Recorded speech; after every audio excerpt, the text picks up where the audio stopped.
Lord have mercy. Can you guys hear me now? See me now? What's up? Welcome back. Can we do a quick little redo? A little quickie? You're like, Millie, get it together. Let me tell you why I can't get it together. Because it's a Millie After Dark topic, but we got some stuff to talk about.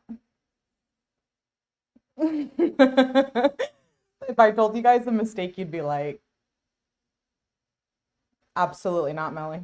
We're disappointed. The perks of having so many devices linked up to my phone. I have like my TV, my cameras, my screens, my laptop, streaming stuff, lights, alarm systems, AC systems.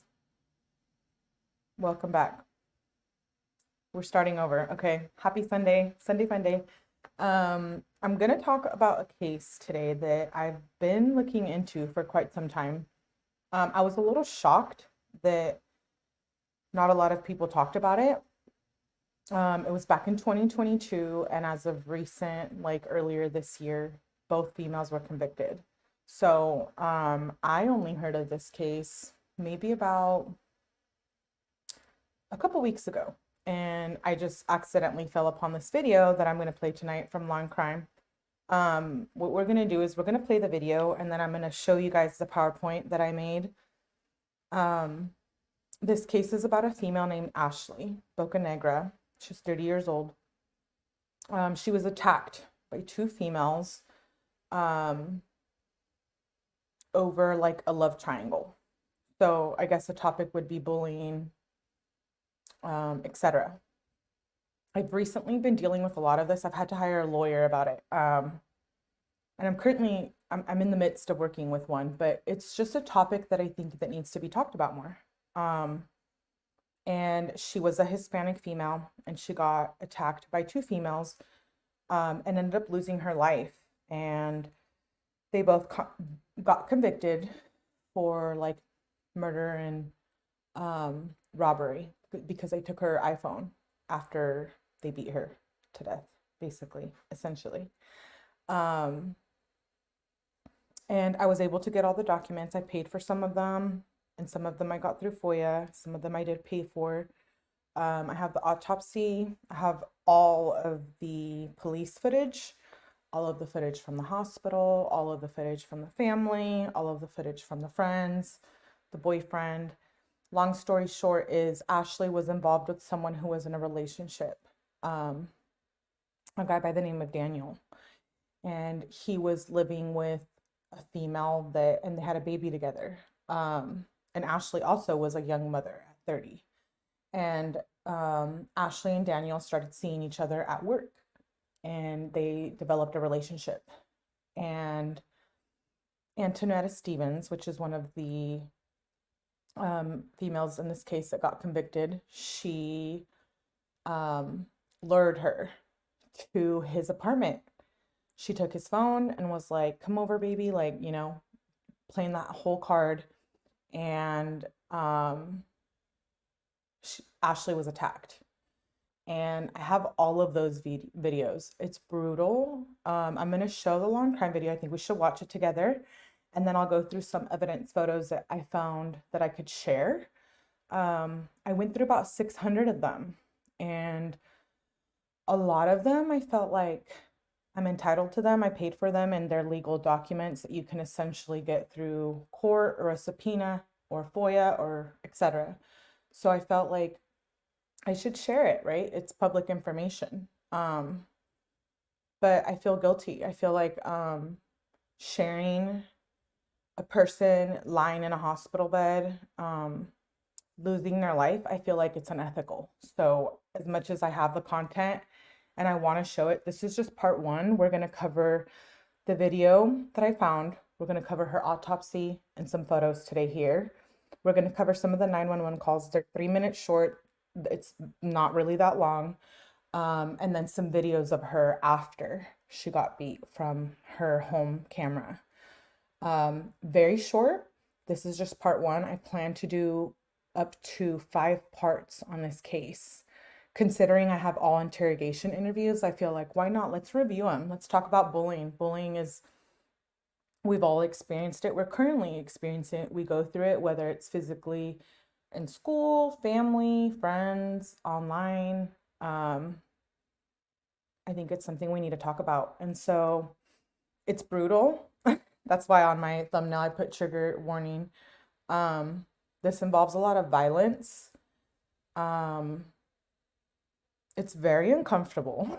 It was very uncomfortable for me. Even today when I was putting it together, I had to call up a friend and be like, do I want to play this? Like, do I want to play someone hooked up to life support on video? Like, no, I don't. It makes me very upset. And this video makes me very upset as well, but I feel like we need to talk about it. It needs to be talked about. I'm shocked as like someone who mods for a lot of channels, someone who knows a lot of people on YouTube, someone who used to work with YouTube. I feel like I didn't really hear about it, this case. And it's out of Georgia, Gwinnett County, Georgia. And what I'm going to do is I'm going to play the law and crime video. We're going to watch it together. It's a little long, but I sped it up. And then I want to review I have some evidence photos that I want to share that I thought were interesting, kind of like in my previous videos with Maddie Soto case. I don't show all of them, but I do show the ones that I thought were just interesting from like an investigative point. And then we're going to go through some of those like audio calls. But with that being said, let's say hi to everyone. I know it's deep. We're getting deep here. But stay tuned. Tonight we're going to do a Melly After Dark. And we're going to get deep there too. Hi, Stephanie. Hi, Lily. Hi, Mike. Mystique. Tipsy. Mary Beth. Gracie. Thank you, Stella. I appreciate that. I know. Crime to Remember says, I'm not familiar with this. Thank you for sharing your story. I know. I wasn't either. I seriously found this at like 2 a.m. one morning and I was like, what the heck? I'm a true crime junkie. This was a trial, like a case where two people were convicted at the same time for the same crimes. So I thought that was interesting. And then I thought a couple months ago, I reached out and I thought, well, I'll get all the documents. And surprisingly, I had to pay for some and some I got through public records. And so I was like, okay, then, I need to speak about it. There's some good stuff. So I'm going to share my screen. You tell me if you can see the video. And let's watch it. It's a long video. I sped it up. I really think I could sit here and tell you the details of it, like I know all the details about the case, but I can sit here and tell you all of it from the court records and autopsy report. But I feel like this video does a really good job explaining it, and then we can go through the evidence photos that I have. And then we can go through the autopsy. But autopsy was pretty long. I read it about 5 times before I went through and highlighted specific points that I wanted to speak about. I don't think it's necessary to come on here and I'm a science major. I know people question it. They're like, she's a liar. I'm a science major. So for all the trolls watching and etc., welcome. You're welcome here. I felt like I don't need to explain all those details. Like we don't need to explain like there was a cut that was 16 inches in diameter and 1 inch across, the axial position on our, like we don't need to know all of that. Like you can get all these documents and you can email me if you want them, but I just want to cover like the main points of why this case is important. So let's get started. So it's from Law and Crime Interrogations. This is a fight. It's happening. She was lured, Ashley was lured there by this female, Antonetta Stevens, because she was seeing her boyfriend slash like baby daddy or husband. I don't believe they were married, but they were living together. So let's play the video and I'll check in with you guys just because, like I said, trigger warning. If you can't handle like physical abuse, cussing, bullying, and when I show evidence photos like blood and stuff, then it's probably not the live for you, which is okay. But I think if you can look at it from a different perspective, and like how bullying can lead to many, many forms and different situations. It's important to talk about. So I'm here to do that. Let's get started. I'm going to play the video. Let me know if you guys can hear. Murder you. I will murder you. I will murder you. It's August 11th, 2022 in Gwinnett County, Georgia. 27-year-old Antonetta Stevens mercilessly beats 30-year-old Ashley Bocanegra in the street behind the Preston Hills at Mill Creek apartment complex. She screams threats at her, punches her in the face, and throws her body against the asphalt. As Bocanegra begs Stevens to stop, 17-year-old Janine Gonzalez records the assault on a cell phone. The footage of the fight is too graphic to put on screen. But if you listen, you can hear the threats and other evidence investigators gathered from the video. Stop. You're so lucky my nails are turning because I was really do worse to you right now. I will do worse to you. I will do worse to you. I will do worse to you. That's why he was trying to protect you, but now he don't care for you to get your ass beat. The fight is over a man named Janine Gonzalez, who's allegedly carrying out a relationship with both Stevens and Bocanegra. Janine Gonzalez, his younger sister, is good friends with Stevens. Stevens and Bocanegra are both mothers to young boys. At the time of the attack, Bocanegra's son is 7 years old. Stevens' sons are 3 and 9. Stevens knows Bocanegra as her fiance's manager at Floor & Decor, where he works overnight shifts. Want to get up? Get off my hair. I'm going to f*** you up. Let me go then. Get off me. Say hi to Daniel. Get off me. Say hi to Daniel. You know he said I could come out here and f*** you up, right? Okay, good. You know that, right? Uh-huh. He's in the house with our son. Okay, well. He said I could f*** you up. Yep, this is what we do. If I get mad and he knows I'm leaving, he feels sad. He says, I like you up. That's what I'm doing. F*** you up. All right. Tell me everything. Hey, you got it. Get up. No, you ain't got. You don't get to say something. My man, right? You want to be in front of my man, right? Right? You his manager? I'm getting you fired. That's fired. Yep, that's the conflict of interest. I'm showing it to the job. You're mind while he's on the clock. Mind going there trying to ruin his family. He has the whole son. You're mad at him? Okay. Get up. Get up.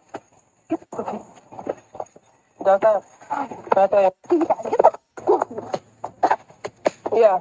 During the fight, Stevens instructs Gonzalez to steal Bocanegra's phone. They take it back to the apartment, where they plan to call Bocanegra's fiancé to tell him about her affair with Daniel Gonzalez. Got my face. Right, nope, you're not getting it. You're jumping both of us for your phone. Come on. Let's go. Let's go. No. Bocanegra follows her assailants up to the apartment to retrieve her phone. Daniel Gonzalez, who was allegedly sleeping in the apartment during the attack, hears the verbal altercation between the women at his door and gives Bocanegra's phone back to her.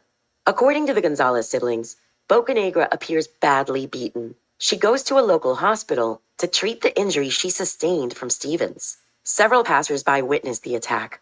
One person calls the Gwinnett County police.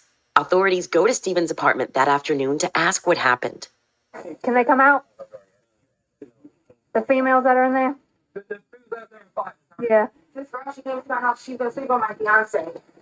She works over there. She's his manager, and she keeps on forcing him to have sex with her after he been cut it off, or she's going to fire him. And we ended up fighting right there because she approached my home. This is my home. She lives all the way over there. Okay, is everybody in the house right now? Oh, just me. I'm the only one that fought. Just me. The girl, she left. Is your sister involved? My sister? Yeah, is she? No, that's my sister-in-law. Is she involved? She was there.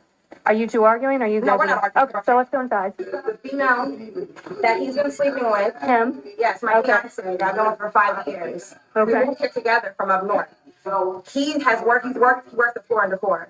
He's been sleeping with his manager. And that's who was here? Yes. Okay. And I've been feeling it for some time now. Okay. Yesterday, I'm walking to Quick Trip. I see them walking together. And you're a woman. You know our intuition. I know that's the girl. I seen her. We argued yesterday. He broke it up. It was fine. This morning now, she's calling, texting, saying that she's going to be coming here. I waited for her. Stevens admits to waiting outside the apartment complex for Bocanegra to arrive, but I'm going to pause there. With that being said, we will be watching these body cam videos without being redacted. I have those. Is it worth your life over like a partner? I mean, there's so many people you can date and see. I'm blown away. I'm terrified. I'm disgusted. I've watched this. I've had the audio. I have the hospital footage.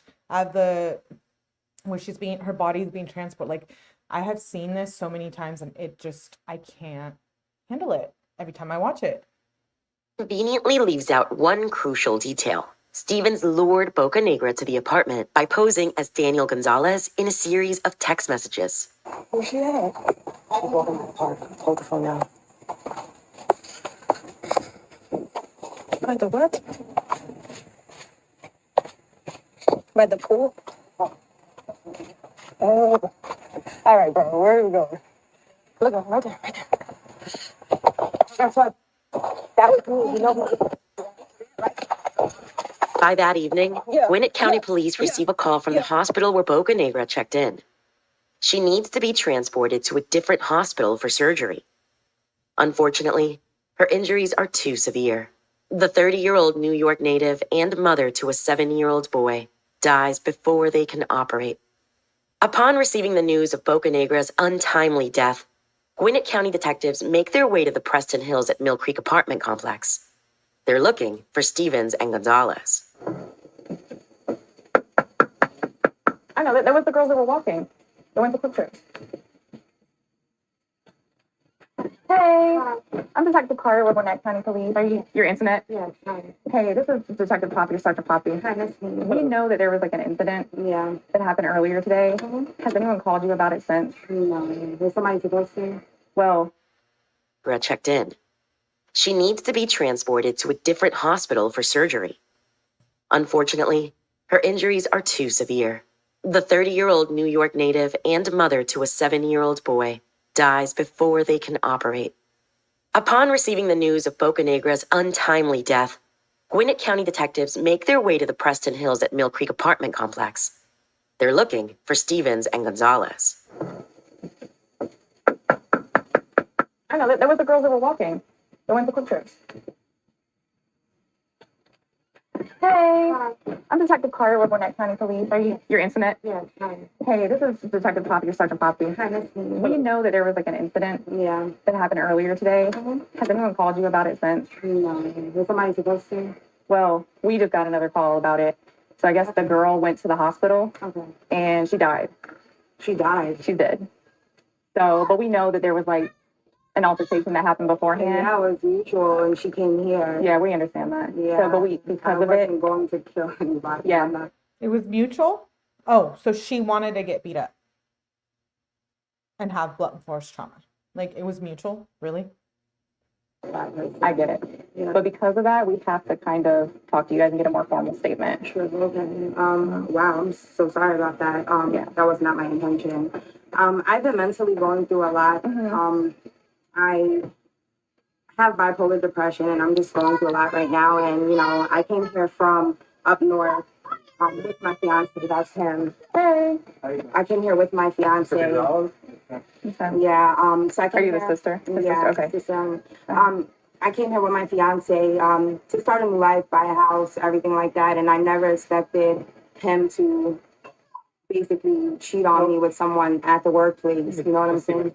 So we would like to get like a formal statement, so we're gonna ask that you come up to our headquarters and talk to us. It's just right up the street. Okay. All I right. hear kids. Is there someone else here that Yeah. there's someone here with them? Yeah. Okay.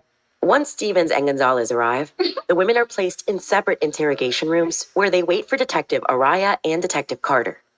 Just go through basically, since I wasn't there and I'm playing catch up basically. So what happened? So, like, let me start to where it leaded. Okay. Okay, so, like, since I've been down here, they So this is the girl, the sister of the lover. Ashley was seeing someone named Daniel. This is his sister. His sister, Janine, is best friends with Antonetta, who was the one who physically beat her. And she's in on it. She's the one who recorded the crime. If you see something, say something. Don't participate, even if it's online. Let's remember, YouTube and other platforms, you could bully someone and you can be horrible to someone. That you can still, those are still legal issues. So let me just remind that to everyone here. Not that any of you are like these nasty people, but just know that like what's online is not as transparent as we all think. And you can pursue things like bullying, etc. in a courtroom. And YouTube does play a role into that, right? We watched a lot of true crime. We all experience a lot of stuff here. So with that being said, I'm gonna stop and get off the soapbox. They haven't been on good terms. So, you know, arguments back to back. So, like, we just came back from Florida, like, not too long ago from her mom's wedding. And we left on bad terms with everybody because my brother got into a, you know, incident with her stepdad. So ever since that happened and we left Florida, it's just been rockier. It's just been worse arguments. So, yeah. Sorry, I just couldn't. You're fine, right? You what's up earlier? Okay. So, like, you know, they're arguing or whatever. Like, what's funny? Someone just lost their life. Like, really? So, my brother, him being a man, cheats. Like always, you know, he's feeling less than, he thinks it's okay to cheat. So, you know, he tells me. So, he tells me who's he cheating with and stuff. Now, me and my stepsister, I mean, not my stepsister, my sister-in-law, we're very close, like, so close, like, you understand. Like, she's more of a sister to me than my brother's a brother to me, you know? Oh, Yeah. very So, close. like, we're very close. Yeah. So, once he told me, I was just like, ooh, what the tell her? It's girl code. Yes, right? So, especially when, right after he told me what he was doing, he wanted to do it with her. So, I was just like, I'm about to tell her. 2 days prior before this day, we were just chilling, she was working, and Daniel did something to her to make her upset. So we were talking or whatever. And I was just like, oh, I forgot to tell you. No, I didn't forget, but that's too, you know. So I was like, told her what happened. He explained what she did or whatever. She was like, oh, really? She's upset, whatever. I was like, don't tell him that I told you, because he's going to be mad at me. Right. Okay, so after that, he explained how the girl looked to me, though. And, you know, curly hair, Puerto Rican, skinny girl. So I was like, alright. So then I explained it to Antonetta. So the next day after that, we went to the store. Last night. We went to the store last night, and we were walking the Quick Trip. Quick Trip is right there, you know. I know, I thought y'all walked earlier. Yeah. I thought that was you guys. Okay, so we walked the Quick Trip. As we're walking the Quick Trip, the both of them are walking together from Quick Trip. So they're just now leaving, and we're just now coming. So Antonetta's like, is that Daniel walking? So now she runs to him like, who is this? So he's like, oh, it's my worker or whatever. Mind you, before we walked the Quick Trip, we asked him, when you go on your break, can you take us to the store? He said he couldn't leave on his break. So when we stopped them walking, it was like, you just said you couldn't leave on your break. Now you walking with her to the store? The girl Gonzalez described seeing with her brother was Ashley Bocanegra. Daniel Gonzalez also confirms this timeline to investigators. So after that, she's kicking Daniel or whatever. She don't want to live with him no more. It's either he gonna leave or she's gonna leave. And, you know, she gotta leave with the kids, everything. So it would make sense if he just left. So he's getting kicked out, whatever. And then I guess she was coming to see him. He was getting kicked out. I don't know. I wasn't in those messages. I'm not sure what was said. But I guess she was coming to see him because he was getting kicked out. And it's all the messages. So she decides, like, yeah, now she's about to come see you. Now I'm about to beat her up because you just saved me from her the other day. No, you know that's how it was. So she's coming. So Antonetta and me, we go, and she comes to the house. You know, big fight. It's a big fight. So after the fight, we took her phone. We were going to call her husband to let her know that, you know, just to stir some out. Gonzalez is laughing and smiling throughout her recounting of the story. She doesn't seem to understand the gravity of the situation she's in. If she does understand, it appears she doesn't care. So after they attacked her, they lured her there pretending to be Daniel. They texted her, Ashley, lured her there, beat her up. And this is a sister of the boyfriend. And she's just acting like nothing happened. Like, you didn't just witness someone brutally attack someone. I'm dumbfounded. I can't even breathe. I've watched this maybe 19 times. I have all the documents all across the board. All the documents, all the audio, body cam, I have everything. So you would think that I would be a little more like, I guess, stronger when watching this. Oh, okay, so we closed the door. She starts banging on the door like crazy because, you know, we got her phone. She left her phone back. Yeah. So then we gave her phone back. And then I don't know what the hell happened after. She gave her phone back. Literally, like, she left right after. I don't know how she left. Like, I wasn't watching after that. Because my brother was mad as hell. And, he don't want me in the distance. I was already in it too much. Like, he's like, oh my ass. So I'm like, okay. So I don't know what happened after she left. But literally right after she left, a third party called the police. They came, made a report.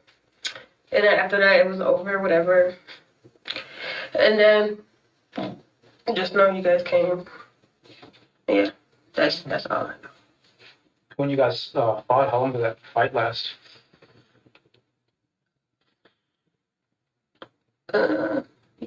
2 minutes. Okay. Yeah, it was early. But yeah, that's about it. Have you ever been in fights before? Me? Yeah. You have? Oh, okay. You seem kind of athletic. You play sports when you were in school? No. Oh, okay. Yeah. Do I really look athletic? Yeah, you look athletic. Yeah, you got some shoulders on you. Why would you do that? You don't know if I just care about these shoulders. While Gonzalez is laughing and joking, Stevens' time in the interrogation strikes a different tone. She immediately requests a lawyer. I will say that, I don't go out looking to harm anybody. That's not my intention. I do feel, very remorseful about anything that has happened with that young lady. I'll also say that, it wasn't my intention to even get into an altercation with her today. She came over to my place of residence looking for my fiance. We argued. I was hit. We fought.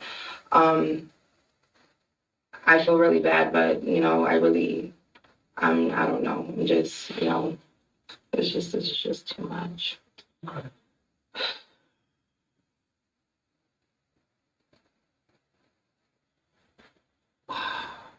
You okay? No, I'm not. I'm just. Both of these detectives are like, really? She hit you? Because she didn't. It's on none of the videos, the 99 videos that I've received. None of them did she ever throw the first punch, come at her aggressively. They lured her there. Just, I have kids. I don't know how to feel, man. Been going through too much. 17-year-old Gonzalez is willing to share much more of what happened with investigators. So tell us about that. Like, how did that happen? It was very vivid. It happened so fast. Fights are just like a blur when it happens. Yeah. But where was she? I know you said earlier she came looking for him. She came because he was getting kicked out, and she wanted to be a little writer. Mm-hmm. When she knows she was searching and she got a husband at home, girl. I know she's breaking up a happy home, but where was she at? Like, no, she has a husband as well. Yeah, no, but where was she at? What do you mean? You said she came looking for him. Where was she at? How did y'all make contact with her? Through messages. Where did you meet up? She was in our complex. I guess she lives like right near us. Look at her right there. Look at her. That was me, Yeah. Like, I think, like, there's, like, two sides of the complex. Like, you know that hill? Yeah. It goes around, and, like, when it goes up and around, there's another complex that looks just like the same. Mm-hmm. So did she knock on the door at first, or you guys just saw her outside? Outside. She didn't knock. She didn't get the chance to. Okay. Because, like, oh, yeah, you got this coming? I'm about to be around. So, yeah. Did you guys start yelling at her before you guys approached her, or how'd that go down? Yeah. Yeah. Tell us about that. It wasn't really all. Yeah, it was just like, yeah, you can't see my... And then it's just right up there. She knew what it was because she got ready to, and it was just fighting. Who was fighting? The girl and Antonetta. Everybody? No. Girl, you ain't get on it? No. Like, yeah. Of course you did. I know you did. Just a little bit. You guys, like you said, that's your homegirl. Yeah. Tell me about that. How that happened. Props to this detective. She's playing it like, oh, girl code. You would have done the same for your friend. Like, you want to be a follower, and like, you participated. Like, it's girl code. But I didn't go crazy though, cause she's small as hell. Disgusting. Like, Mm-hmm. you're enough already. I don't need to be punching her, dragging her. I don't need to do all that. I'm good. Like, in the beginning, she got on the floor, and And I kind of like dragged her just a little bit. Just a little bit. And then I stopped. I was like, It's hard. The adrenaline going. You know, you gotta. yeah. I was just like, okay, let me stop. And then they're just fighting. And yeah. Just a little hit. So I didn't really fight her. That's just crazy. What made it stop? I don't know. I don't know. That's a weird question. I never know. Was she saying anything or Ashley? I mean, No, she was just. I never. Out of all fights I've been in, I never saw somebody talk during a fight. Like while you're getting beat up, talking. mm-hmm. I never met somebody that. What was she saying? She was just you know, talking. Oh, he doesn't want you. That's why he's not loving me. Just like that. Yeah. Out there. And then like, it was just such a weird fight. Like she was just like. She just kept on talking. She was like, "Aren't you his sister?" And it was just laughing all the time. It was just weird. She was a weird person. You said she said grab the phone. Yeah. Antoinette said grab the phone. Yeah, I grabbed it. Okay. When she was talking back, while she was getting beat up, like how that make you feel? With the stuff that she was saying. Like, yeah, I didn't care. She was angry. She said. Because like, she was. Listen, I don't get bothered by people who talk stuff. You gotta like really do something to me, you know. She was talking about your brother though, and your sister. Yeah, but it was just like so. Like you. So you weren't mad? You was just nonchalant, just like whatever? Yeah, I can't be that bad now. Come on. She knew what it was. You're going to talk regardless. It's a fight. What do you expect? So I'm just like, I've been in multiple fights. They brought. So you were just standing over them as they were fighting? Yeah, I'm just like, what? But then I walked away. Daniel was mad as hell. Like I said, every time me getting into this period, he gets angry. And I don't got time for him. Yeah. But he was sleeping when the fight was happening outside, right? Because you said that she woke him up. Yes, she did. By she, you mean Ashley, right? Who woke Daniel up? She did. Who's she? Antonetta. Okay. So you guys were outside fighting. No. We woke him up when we knew Ashley was coming. And then we was like, yeah, like she's about to get beat up. But now you're getting kicked out. She thinks it's okay to come save you. Like, who is she? Mm-hmm. You haven't been together for how long? Like, that was weird. So, yeah. Daniel! In the video recorded by Gonzalez, Stevens can be heard telling Daniel Gonzalez about what had just occurred outside. It appears that this is when he's woken up, just before Bocanegra follows them to the door. How did you guys find the messages again? His phone. Okay. Did you find it or did she find it? She found it. Antoinette? Mm-hmm. Okay. How did she, like, where were you at? Did you come, how did that happen? She came to me, we were reading messages. And we're like, yeah, that's the girl that we just saw. Yeah. Yeah. Did you guys text her? Mm-mm. What do you mean? Did you guys send messages to her? No, we don't got her number. No, I mean from his phone. Oh, from his phone? Mm-hmm. No, I don't think so, no. Okay. Mm-hmm. You sure? Yeah. Because you messed up your story a little bit. I already read the messages. You messed up a little bit. What was the messages? He wasn't getting kicked out. Oh, yes, he was. Mm. I don't know. What the hell? I didn't. I only saw the messages where he was cheating. So I'm not sure if anybody texted her. For sure? You know? Yeah. So Antoinette just sent the messages I'm first? positive myself. I'm positive. But yeah, I don't know if there's any messages sent to that lady. Because I can't say I didn't know if there's messages sent. But You were with her when she she was why else would texting she him. have come? You were still with her when she was texting her. I know you guys were sending messages. She already told us you guys were texting her. Yeah, but I don't know what was said. So she was Like, just texting her. That's why I said we were getting kicked out. I don't know what was said. So you didn't send the messages, she just sent the messages. Yeah, because I don't know what was said in those messages. But I know from seeing them arguing, he was getting kicked out. Okay, so you didn't see no messages, Antoinette just told you about it, and then No, Antoinette was texting her? I saw the messages where he was cheating. What did those say? Oh, I'm feeling you. By the way, I have these messages. I have the messages that that Ashley was lured by. So we can cover those if you guys want. Falling for you, something like that. Hurting to messages. And that's when Antoinette showed those. She showed those to you, and that's when she started messaging her. Yeah, she showed those to me. Mm-hmm. And then she sent a message to her. Antoinette sent the message to Ashley. So Lily, to answer your question, I'm a little confused. She followed them to the door after she was beat up. They beat her up and took her phone. So Ashley wanted her phone, and that's when she realized that her lover was there, and that's why they got charged for robbery, because they took her phone. I don't know. Yeah, I guess. Did she tell you what she was sending? Like the words, no, I don't know what she said. Maybe you had to know something. You knew she was outside. But I didn't know she was outside. Of course I knew she was outside, because if she about to go fight, I'm coming with her. But earlier today, she didn't know that she was walking into a fight. Hmm.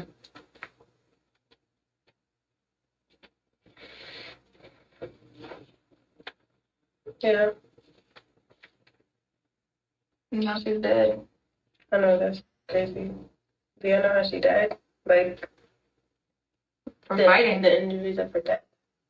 So they had to do an autopsy, but it was Her, it was a result of her the injuries she sustained during the fight.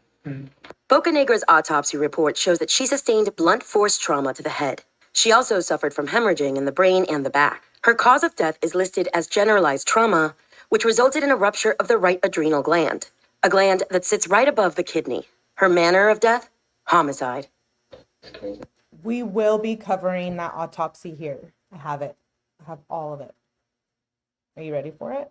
Are you ready for this? It's terrifying. How does it make you feel? This make me feel like I'm going to hell. That I'm not gonna lie. Yeah. Like, that's really crazy. Like, it's crazy. Mm-hmm. And she's not a big girl. No, she isn't. That's why that much. She's too small. I looked at her and I'm just like, how old are you? She told me she was 30. I'm like, you're really small for your age to be 30. Like, she looked sick, skinny. So I was like, nah. I heard she was pretty fucked.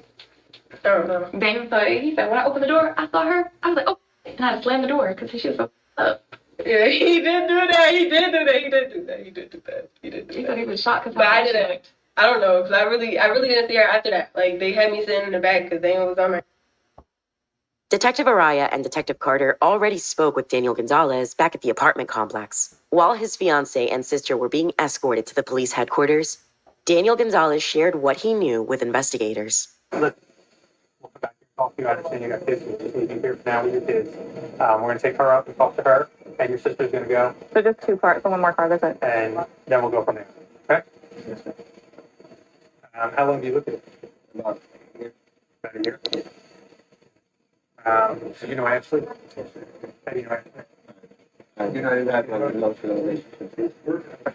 So they had the altercation earlier this afternoon. Yes, sir. Which you don't know anything about? No, I was informed that while I was sleeping, she went in my phone, took my phone, and yes, she deleted the message, I'm not even lying. She got my phone and just like seemed like it was untouched. Yeah. Texted me and said, hey, she basically acted like she was me. I swear she probably still had the message attached. So, and she texted me and she was like, she acted like she was me. She said, hey, my wife kicked me out. She's not my wife, but she said that. I guess that's what she said. So she kicked me out from the meeting. She basically her emotional, the way she feels towards me, she got her over here. And once she got her over here, hey, Paul, go ahead and just take them over by your car. Just go ahead and take them over by your car, please. Well, yeah, hold on. So then she came over, so she asked her to come over, she was pretending to be you. Yes, ma'am. And then what? She fought. She had to, because the way it went on, but I literally woke up and was like, When you say she fought her, like, she had to fight. who? Because they had to fight or get an altercation because when I heard this, like, I really woke up and I'm like, what the heck? And all I hear is them yelling and my sister and her. You know, it's like, they came here to your door because they took her phone, I guess. They took her phone. Like, I had to give it back. Oh, they took her phone? Yes. Okay. Because she was going to text, I guess, her and you know, she was hurt, so. But she's not gonna wake up, and I'm like, oh, they're knocking the door, but I hear bigger. So I'm like, yo, y'all don't hear this door? Like, what the heck? I open the door, and I just see, and I just closed it immediately. How did she look when she opened the door?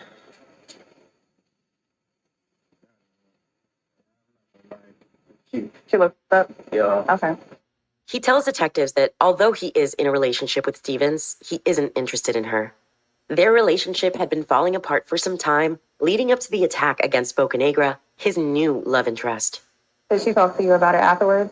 No, the only thing she said is, "Why would you do this to me?" And I told her like, we're not like the love interest is gone. Everything like I told her this yesterday. And she saw me walking with this girl. Oh, Like, then I stopped her. I was like, you're not gonna fight her because of what we're going through. It's not her fault, you know. Did she message Yes, Ashley from your phone, and I'm pretty pretending sure to be you? Yes. Daniel Gonzalez shows his phone to Detective Carter, who begins reading the text messages Stevens allegedly sent. There's about what happened to. Yes, I want to pause. This is Daniel. This is who the fight happened over. He was sleeping when the fight happened, and they lured her by texting him from his phone. And this is it. I guess this is worth losing your children, your family, your freedom. I'm confused. Are you guys confused? Sister kicked me in the back, my heart and chest. Yes, and I know she has heart problems. Like, this is like crazy to me. Like it's not like this is fresh. Like, I'm over here cheating on this woman. I'm not. We've been like, this has been a toxic environment, and she's just been trying to figure out what to do, and I've been trying to figure out what to do, but she doesn't want nobody to leave. Where you at? I need to see you. I'm in the bed. I want you here so bad. Daniel Gonzalez appears genuinely concerned about Bocanegra's well-being. He willingly gives his phone to investigators and consents to a download of his messages. Then, he asks how Ashley Bocanegra is doing. It appears he hadn't arrived home yet when the detectives broke the news of her death to Stevens and Gonzalez. She hurt. Oh, I see you. Like, real bad. So Honestly, I'm not gonna make a show. I'm not gonna go and yell. I'm not gonna go call her. I just want to know. yeah, we got a call from the hospital a while ago, and she actually passed away from. Bro, stop playing with me, No, please. seriously. Please stop playing with me. Sit Please stop playing down, with me. sit down, Please sit down, stop sit down, playing sit down, sit down, sit down, sit down, sit down. Breathe. Please stop Breathe. playing with me. No, Breathe.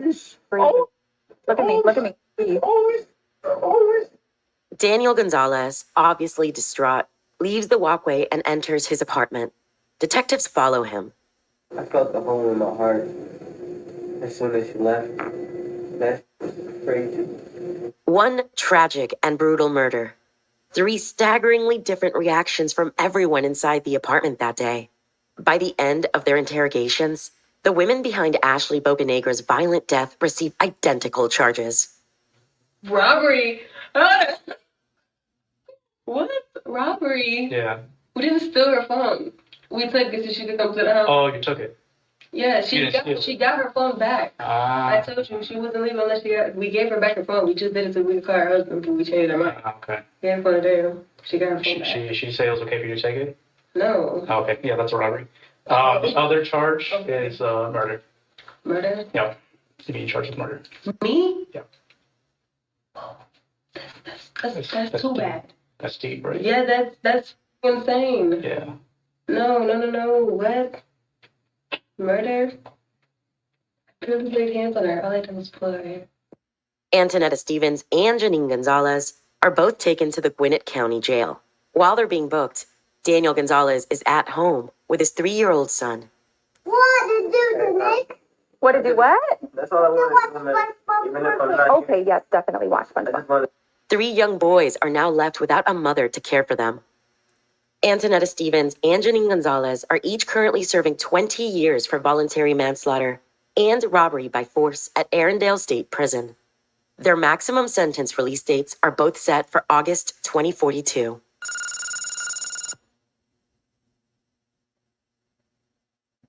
How do you guys feel? That was a little intro to the case. I mean, are you freaking out? It's like one of those behavioral things. I'm like laughing because it's so fucking weird. This isn't normal, right? Like, what just happened? Why is she laughing? She's like, oh, robbery, murder, like, okay. I'm done venting. They are not housed together. I think, well, they're not like in the same unit in the jail. I think they're separated, but yes, essentially they got the same charges. Let's move on. I made a PowerPoint for you guys. Can you see it? That was the case from Long Crime. I will link them down below so you can go watch it. These photos and stuff, I got on my own. So, what you see here is like something I just kind of put together for you guys.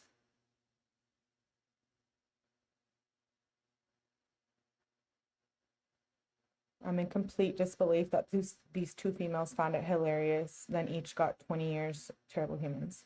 Right. Okay, so this is, I got the evidence photos from the case, and there was a lot. There was like 600. A lot of them were like the victim's clothing, and I only included some. A lot of them were like the two attackers, like their body pictures and like their clothing and all of that. So I didn't include that. I just wanted to include some that I thought were a little personal. This is one of the girls. This is Janine. Voluntary manslaughter. And they're both looking at the same sentence. Max possible release date is August 11th, 2042. I went through a lot of them. A lot of them were like repetitive, but it's what I think like CSI or whatnot needs to do. So they got robbery and manslaughter. 2042 is a possible date, and this is her as well. This is the sister, Janine Gonzalez, who you guys saw in the video.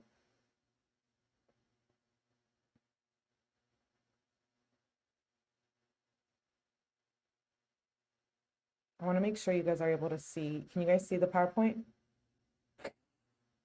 Okay, I'm assuming you can by your comments. This is the character that was the one who basically caused all the physical damage. I think she should have got life. It's a case that has been dealt with in court, but we can always write to the mayor and just voice our opinions, right? I mean, she literally caused blunt force trauma that caused someone to die. Why is she only getting the same amount as the other girl? I think this person should be responsible for red rum murder. This is her. Yeah. Right here you can see, I thought that you're like, why did you take picture, wanted to show this picture? Because her nails are broken. As a female, you know what it takes to break nails like that. That's vicious. Yeah, I know, Augie. These are defensive ones. So Ashley, while she was being attacked, she scratched her on the cheek and then gave her a bruise here. And I just thought these were interesting evidence photos.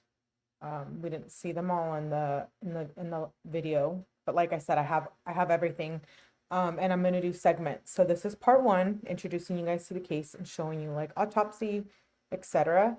And then I'm gonna do another live with each of the interrogations. So one of them will be this female here that we're looking at, Antonetta, who is the one who caused the blunt force trauma. And then another live will be the sister. And then I actually have the interrogation with the boyfriend as well. I have the hospital footage. I have family interviews. So I feel like we can dig, even though it's been a case, you know, that has been closed. I think we need to bring awareness to it. And the fact that I, as a true crime junkie, didn't notice or see this case on other channels, I just was a little upset because I feel like, why didn't anybody talk about this? Bullying is so prevalent in YouTube, in the YouTube community. And I know I've talked about it here. And we can talk about it more on Melly After Dark tonight. So stay tuned. In a few hours, we can come back here and hang out and talk about life. But for now, we're going to talk about Ashley. She's a beautiful girl. She didn't deserve to be brutally attacked. She deserves to be recognized, and people need to know how disgusting other humans can be. With that being said, this is a shirt that Antonetta wore when she attacked Ashley. And this is Antonetta with her Daniel's phone and Ashley's contact. So this is her first attempt of reaching out and luring her to the apartment where she could attack her. I didn't want to show this because this is Ashley's clothing. So I'm going to skip right past that. We saw it. We obviously know there's blood. These are evidence photos. I thought, you know, we need to see these things, right?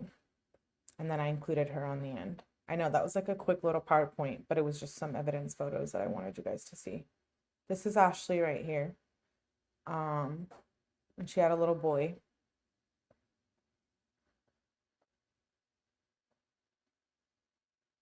It's very sad. I know. I'm like, ugh, this case is rough. It's really rough.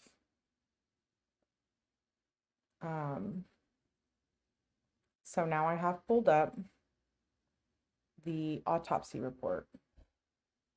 Can you guys see it? Right, Lily? So beautiful. Like, you can see why Daniel wanted to date her, right? Like, she seemed like a good person from the photos that we see. So this is the autopsy report. I do want to highlight, like, death was August 11th, 2022. Cause of death is generalized trauma with rupture of the right adrenal gland involved by occult 𝐀𝐮𝐿 delayed effects. So that's a part of the brain. Some of this stuff I didn't want to like go over just for out of respect and like personal information to the investigators and the victim. We're gonna skip to this page. And let's go over this page. So it says case brief. 30 years old white female investigated on 11/20/22 at 11:20 p.m. Suspected behaviors include being assaulted. Subject transported to the hospital. Diagnosed injuries include lacerated liver. Suspected cause of death is blunt force trauma with a suspected manner of homicide.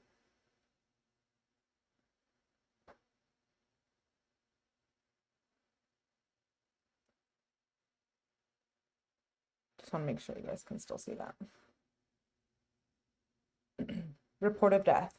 On Thursday, August 11th, 2022 at 23:24 hours, medical examiner's investigator received a message instructing him to contact Chantel at the Gwinnett Hospital, listed phone number. RN reported the death of a 30-year-old Hispanic female from the operating room. Nurse stated that the subject was being prepared to have a surgical procedure and arrested prior to the beginning of it. Chantel stated the subject had been transferred to Gwinnett Northside Hospital. Chantel stated that the subject had arrived at Northside Hospital at 1500 hours on August 11th. The subject was transferred at Northside Hospital on the same date. The subject was pronounced dead at 20:51 hours on the same date. So what happened is that Ashley got transferred after the beating. She got transferred to a local hospital, and they didn't have the necessary medical practitioners there that could operate on the part of her brain which houses the adrenal gland. They can operate there. They needed different specialists and doctors. So they needed to life flight her to a different hospital. And when you hear life flight, I mean, you already know, like, obviously life is in danger, right? Nurse states that the subject had been assaulted outside the apartment complex she lived in Beaufort, Georgia. Nurse stated that the injuries the subject had included a retroperitoneal bleed, pulmonary hemorrhage, laceration of the adrenal gland, and a liver laceration. Chantel stated that the subject was being prepped to have surgical intervention to repair the liver laceration when she arrested. Investigators informed the RN the chief medical examiner's office would accept jurisdiction of this case and arrangements would be made to transport the subject to the morgue for examination by the medical examiner. Investigators requested and received the subject's hospital medical record.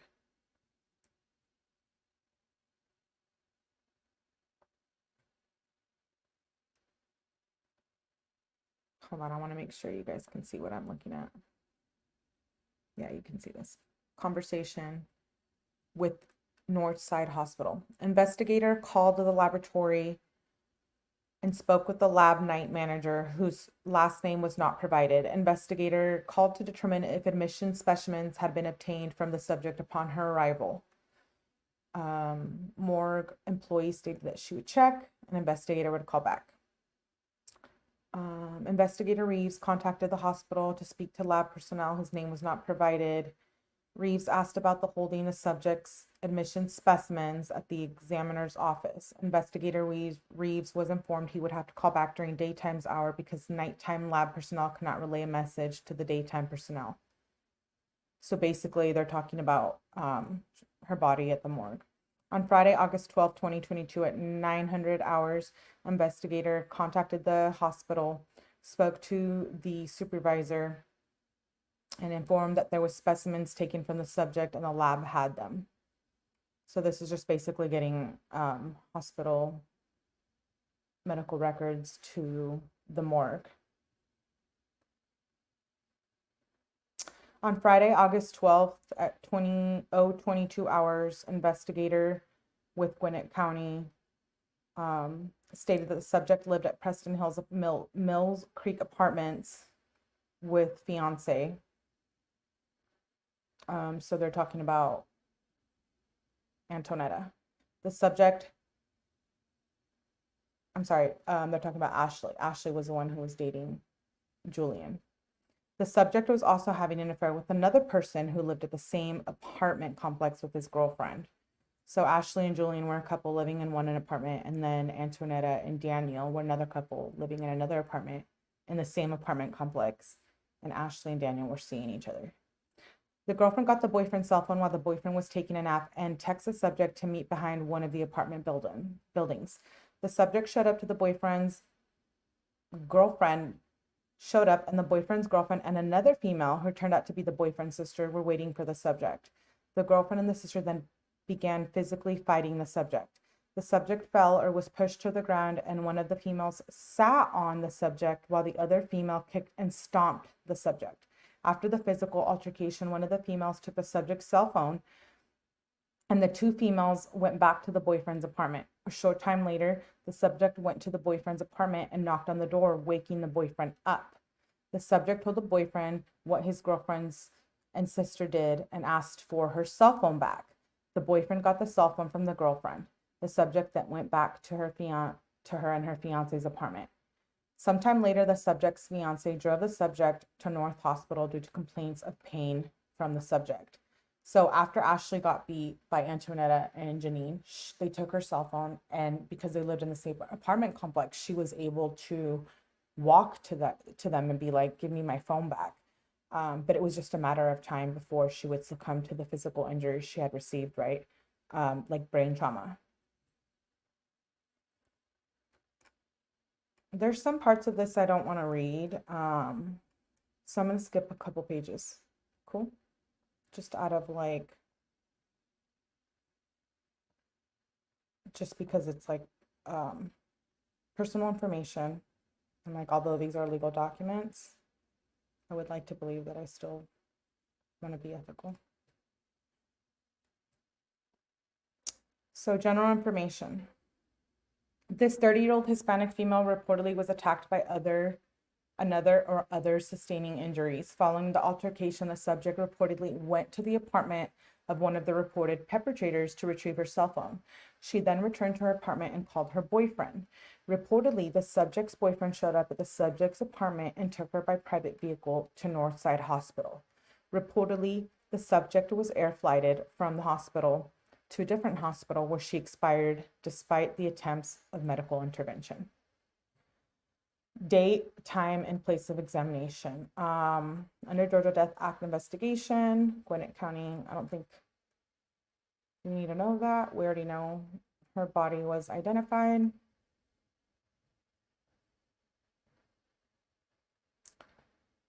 Evidence of medical intervention. I thought this was an interesting part. 1, a beige adhesive temperature monitoring device is attached to the forehead.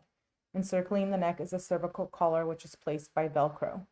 An endotracheal tube exists the right side of the mouth and is held in place by a white endotracheal tube holder, which is affixed to the face by a beige pad attached to each cheek. This apparatus is secured in place by a cloth band, which encircles the head. I know, it's brutal. This is what she had to deal with while they were trying to save her life. Tube exits the center of her mouth and is attached to a tube. I know it's brutal. I really can't even almost read this. And I've already read it before many times. 9 EKG pads on the torso, 5 EKG pads also on the torso, lower torso, an oximeter pulsing device, blood pressure, a triple lumen catheter, an intravascular catheter, puncture wound, which is surrounded by purple ecchymosis, 3 to 4 recent puncture wounds, a Foley catheter, an intravascular catheter. Those are just things that, they did to try to save her life. And I just wanted to bring attention to that. I know it's like a lot of science words, but the amount of trauma that this fight over a guy caused is like detrimental, right? Like, what is going on in this world? It's very sad. External examination. So she was about 100 pounds, 120 pounds, Ashley.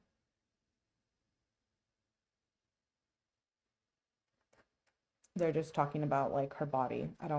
We're not going to cover that. You guys can see for what it is here. It just basically talks about like her scars, birthmarks, piercings.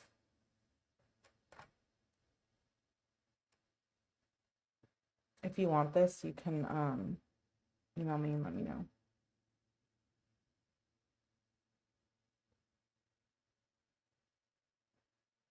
It's like brutal, right? I know you're like, Melly, you're skipping a bunch, but those are all like the science terms. It comes into terms. She had blunt force trauma to a certain part of her brain from being punched, and that caused her to lose her life. So we can go over this in depth if you want on another live, but I just wanted to make sure that we covered the bases and the main facts, right? I want to be respectful as well, and it's just tough. Summary of findings: blunt force trauma. These are what resulted from that attack. Laceration, rupture of right adrenal gland, associated 𝐂𝐮𝐿 phagocytoma, adjacent right-sided retroperitoneal hemorrhage. B, superficial lacerations of right lobe of liver. C, superficial laceration of spleen, foci of scapular hemorrhage, mild subarachnoid hemorrhage within left parietal area, abrasions and or ecchymiosis of head, torso, and bilateral upper and lower extremities, hemorrhage within soft tissues of back and right flank, marked pulmonary edema with diffuse congestion, mild ansacara, bilateral serosanguineous pleural effusions, serosanguineous pericardial effusions, and ascites. So that means they found blood where there shouldn't be blood in her organs. I know you're thinking, what do you mean? But there's certain organs where we can have a limited amount of blood and not, right? And if an organ is damaged, then there's going to be different side effects. Bicuspid aortic valve incidental finding, biocornea uterus incidental finding. So those were everything that she was. Lacerated liver. Lacerated liver? How brutal.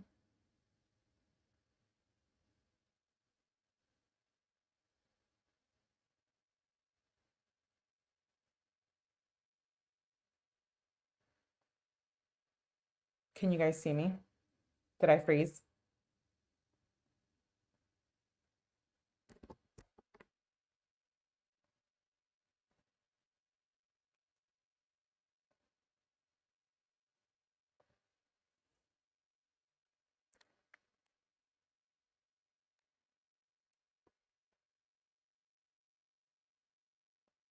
Can you guys still see me? I'm so sorry. I think I freezed.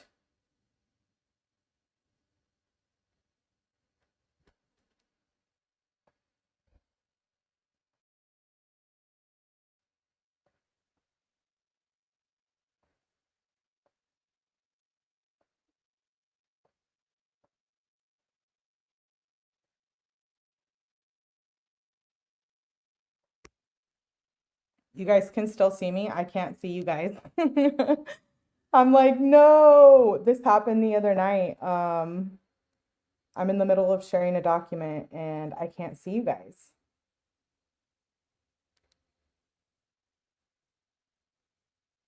You guys can still see me.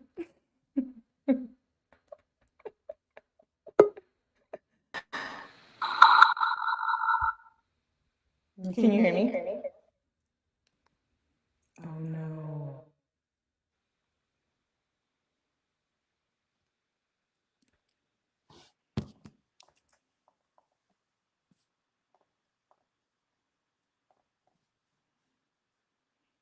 You guys can see me or no? Do you hear echo?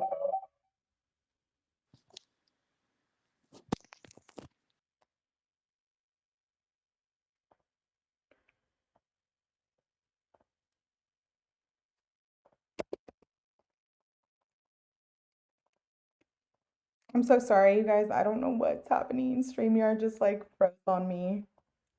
There's like nothing I can do. Give me a second. Let me try to refresh it. I'm like, what is going on?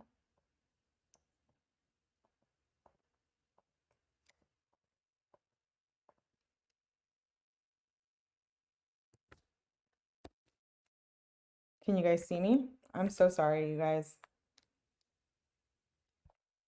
My computer, like, StreamYard is really messed up.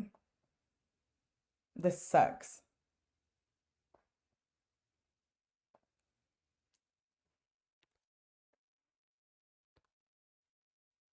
Let me see if I can connect to it somewhere else.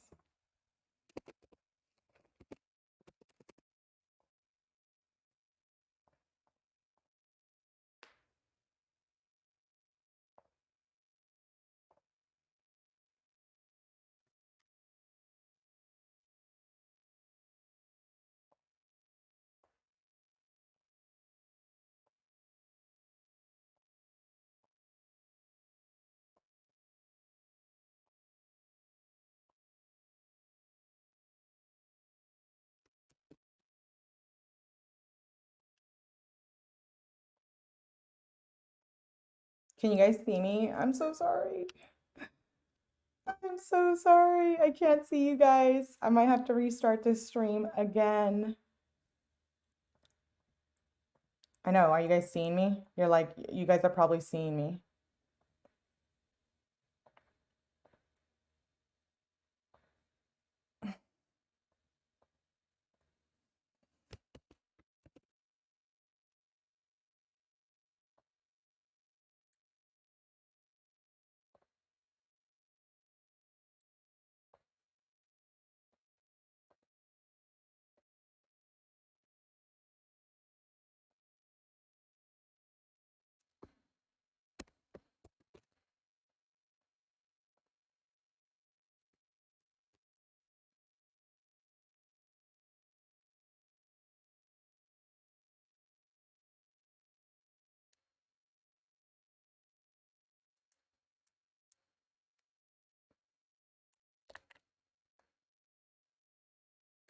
Guys, can you see me?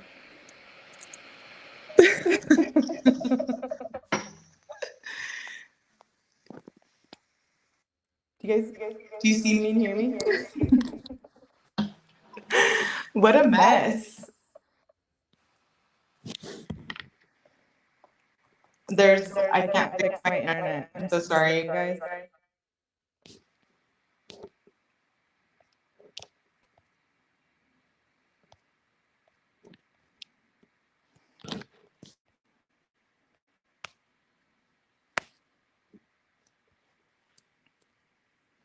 Now you guys can see me and hear me, okay?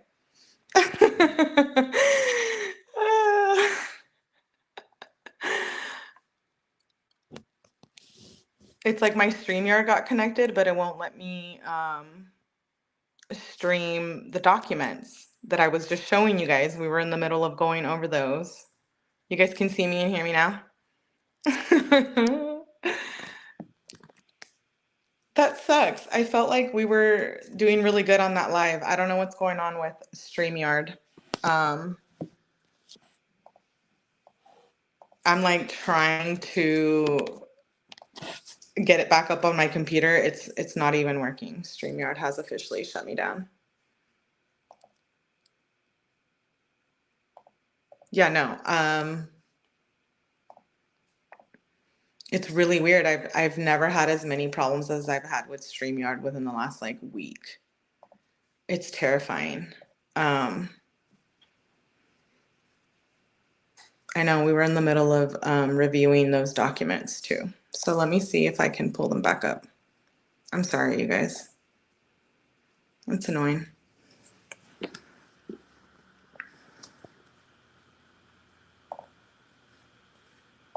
I'm gonna see if I can pull them back up. Are we back? Are we good? You're like, Melly, get it together. Get it together. Can you guys see me?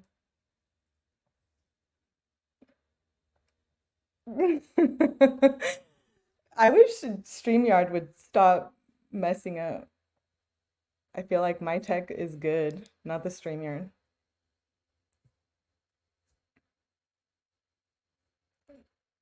Oh, thank you for hanging out. I know you're like, if it was perfect, that would be like a dream come true, right? I'm like, I'm new to YouTube. I don't know what the hell just happened. I have nothing to do with StreamYard. Listen, if I'm running StreamYard on the other end, I'd be like, absolutely not. You guys can see this, yeah? Okay, let's get back to it. So we did the summary of findings. Cause of death, generalized trauma with rupture of right adrenal gland involved by pherocytoma, delayed effects. Manner of death is homicide. So this is the part that I wanted to get to, the opinion by the medical examiner. I'm sorry, you guys, about that technical issue. 30-year-old Hispanic Ashley died as a result of traumatic injury she sustained in the course of a physical altercation. Reportedly, the subject was struck in the back and or the flank. As a result of her injuries, the subject sustained an injury of the right adrenal gland, which was involved by a type of tumor known as a pheocytoma, chromocytoma. This trauma caused the tumor in the right adrenal gland to rupture, producing a significant bleeding around the right adrenal gland and the right kidney adjacent to the liver. Although the spleen and the liver had superficial lacerations, there was no bleeding within the abdomen. Based upon the review of the subject's medical records when she presented to the hospital, the subject reported that she had been attacked by 2 people and was struck multiple times in the head and chest. She had reproducible abdominal pain with palpitation, but was tender over her right flank, the lateral right ribs. She had an elevated heart rate throughout the examination of 151 beats per minute. Furthermore, her systolic blood pressure and oxygen saturations declined over time, consistent with shock. So her body was in shock. At 15:29, doctor in the emergency room received a call from the radiologist stating that the subject had an abnormal CT scan with concern for intra-abdominal findings. At 15:31 hours, doctor contacted his trauma surgeon at Northside Hospital regarding the CT findings. The subject was not accepted for transfer prior to performance of a TC scan of the abdomen and pelvis. The doctor contacted the hospital again at 15:47 to request that the subject be transferred. Again, transfer was contingent upon the performance of a CT scan of the abdomen and pelvis.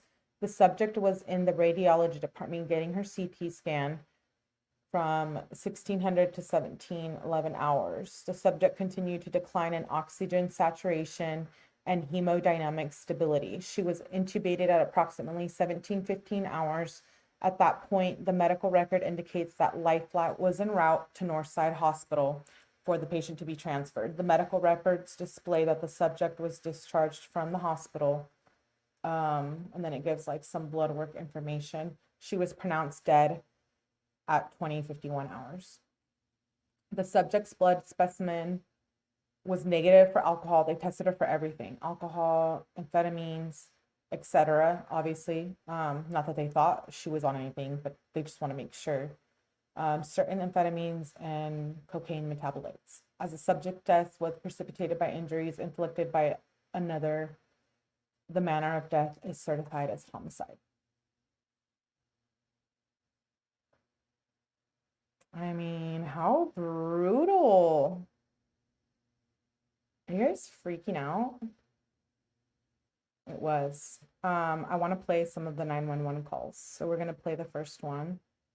It's the one from an observer. There was 5 witnesses. So when the case was dealt with, there was 5 witnesses that testified. Let me know if you can hear and see, well, at least hear the audio call that I'm about to play.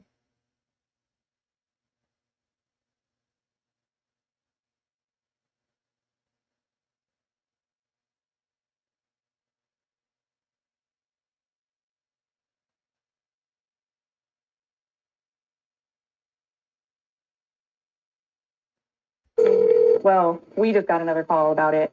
So I guess the girl went to the hospital and she died. She died. She's dead. So, but we know that there was like an altercation that happened beforehand. And that was mutual, and she came here. Yeah, we understand that. Yeah. So, but because of it, I wasn't going to kill anybody. Yeah. I'm not that person. I get it.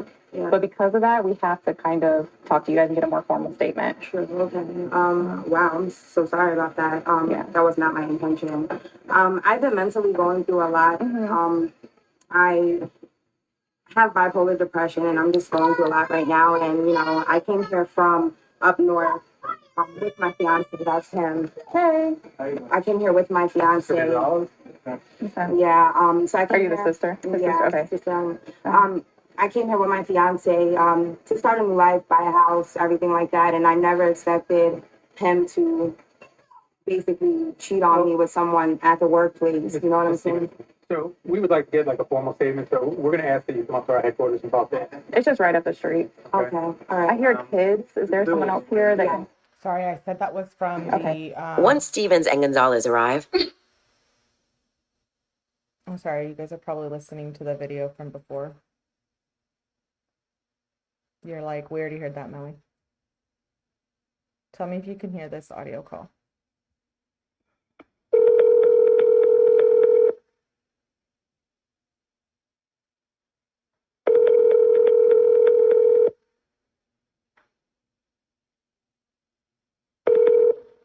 Hello. Yes, ma'am. This is 911. I'm returning a call. Hi, I worked here at an apartment complex, and there was 2 girls fighting, and she's really bloody. I can see the blood from where I'm at. They're fighting in the apartment. Can you guys hear that? I want to make sure you guys can hear that.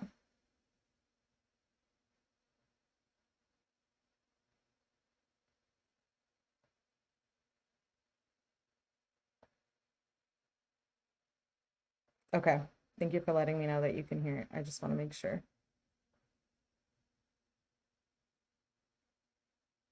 Apartment complex in the parking lot. I mean, on the street. Okay. What is the address of 2 Cross Street? The apartment complex is called Preston Hills. Okay. And what building were they near? We're by building 300, between 300 and 700 on the hill. Building 600, 700 on Hill. Okay. And you said one of them is bleeding? Yeah, I can see her forehead from down here is bleeding. The girl had her on the ground. It's a black girl, and I can't tell if it's 2 white girls or 2 Spanish girls. Okay, so it's 3 of them? 3 girls? 3 girls altogether. Okay, 3 girls. Okay. Which one's bleeding? She has on a black shirt and some green, like, tights. Green tight, bleeding. Okay. And the black girl has on a white T-shirt and some green tights. Female. The other girl has on a blue T-shirt and some gray tights. Okay, so you said the black female, white T-shirt, and black tights? They're like a dark green, or they're Dark green. black. Okay. Dark green or black? Okay, we'll do that. Have you seen any weapons? I have been. They're arguing right now. They stopped fighting, but they're arguing now. Okay. Female, white. So one of the ones that's bleeding is one of the Hispanic or white females? Yeah. Okay. And so I've got one in dark green tights, one in green tights, one in The black girl in the white shirt and black tights. black tights. Okay. Yeah, I see him now. And the other girl got on a navy blue shirt and gray sweatpants. I thought they were tights from where they was. They started walking towards me, so I'm driving away. Okay, that's fine. But I'm trying to see what building they go to, so I can probably tell you at least the building. I don't know if they're going to building 300 or if they're going to walk past that building to keep going. So are they walking like towards the exit? Yeah, well, they're going to building 300. Okay. The high end of 300. I think they might be together because the girl who got beat up is following them. But I heard her say, "Why you come to my house?" That's just something I wasn't expecting to see riding around the apartment complex. No, absolutely. I can understand. Let's see. And what was your name?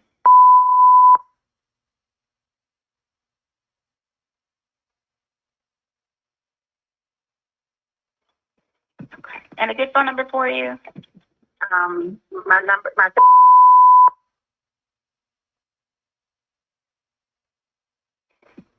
I'm going back to the leasing office if the officer needs to see me about anything. I'll be in the leasing office. Okay. All right. We've got officers on the way out there. I'll go ahead and update them and let them know that you'll be leasing office and walk forward. So that was from another person that lived in the same apartment complex. She saw the attack happen through her window, and so she was calling it in. Ashley was wearing green leggings. 3:07 p.m. 33 seconds. Incoming admin. Gwinnett Police, how can I help you? This next audio call is from the doctor who was working on helping save Ashley's life. Hello?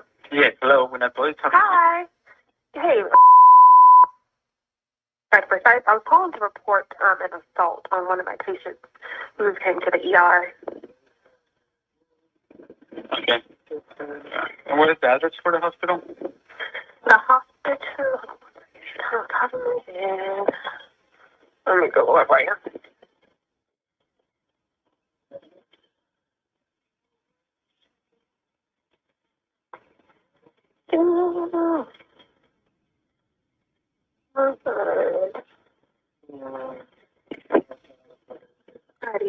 Our address is 1200 Northside Forsyth Drive, Cumming, Georgia, 30041. Okay. Did the incident happen in Gwinnett? Yes, sir, it did. Do you know what type of assault it was? Was it a... It was a physical assault. She said she was in an apartment complex and two ladies just came and attacked her.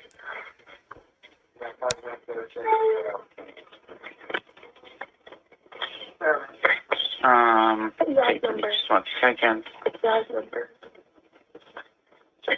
The officer cannot go out there and meet with her. I'll put it in and try for an officer to call. Do you know the patient's home address or Yes, where I it do. happened? Yeah, I have the address. Okay, what is that address? Hold on 1 second. Mm-hmm.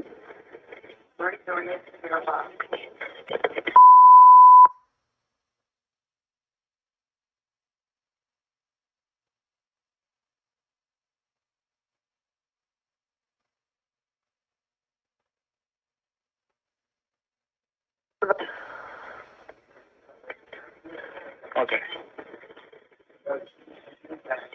And will the patient be able to answer if an officer calls her? Yes. Okay. Is he able to come to the hospital? Because she's not cleared yet. That's, I'm not sure if they can travel that far. They would need to first probably call her. Oh, okay. I see. Because we're all, it's not our jurisdiction. I thought Buford was. It's not? No, it's not.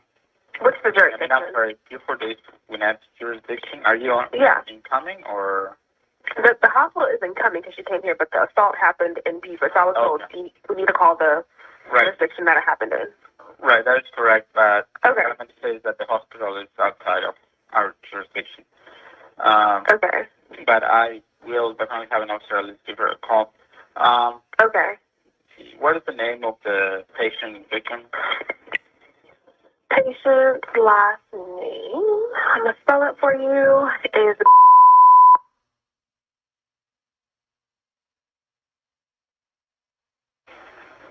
first name.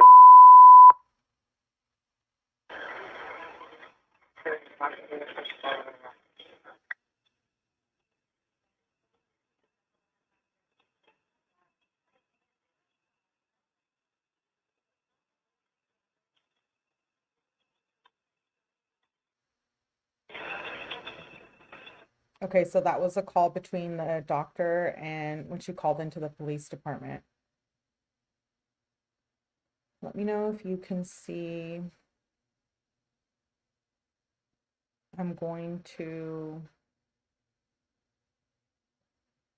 share the text message of her being lured by those females. Can you guys see that? It's like a 48-second video, and it shows the girl Antonetta luring her in. So it says, "Me either, can't wait to have my cheeks hurting like always." And then it says, "Happy I ran into you. So am I. Since I've met you, you've made everything so much better and bearable. I don't know how to explain it." And he says, "Wow, Ashley, you make it really hard not to want you or keep falling for you." This is the detective going through the phone of one of the girls that was charged.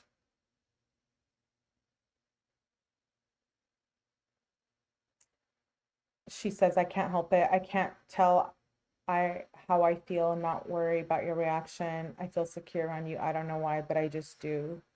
And he says, "That's how I want you to feel, and I did my job."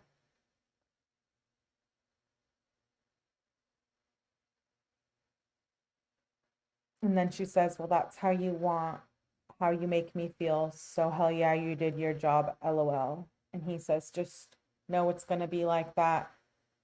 Be yourself, Ashley. I want Ashley, not someone else." And she says, "That's all I have to give is me, no more, no less. I don't have it in me to be pretending to be something or someone else." And he says, "Thanks for being you. Can't wait to see you beautiful." And she said, "Me too. Go to bed, darling. Your ass been through enough for the day, even though I don't want to stop talking to you, LOL, but you need to relax a bit." This is when Antonetta texted her, "Where you at? I need to see you." And she says, "I'm in bed. I want you here so bad." And Antonetta replies, "Meet me, please. I'm going through it. I just got kicked out." And Ashley says, "Are you serious? Let me put something on real quick." And he says, "Okay." Well, he says, I'm outside. And she says, "Okay, about to come now." And he says, "How long?" But it's actually Antonetta, the girl luring him, right? But to Ashley, she thinks it's Daniel, the guy she likes. "How long?" She says, "Right now, grabbing my keys. I'm downstairs. Where are you at?" He says, "Hold on, getting my stuff. I'll be there."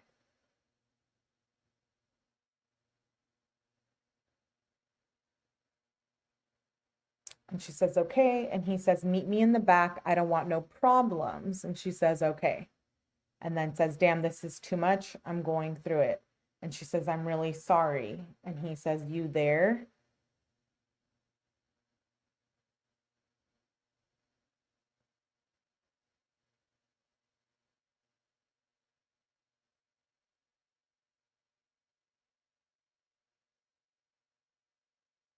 Okay, so he says, "You there?"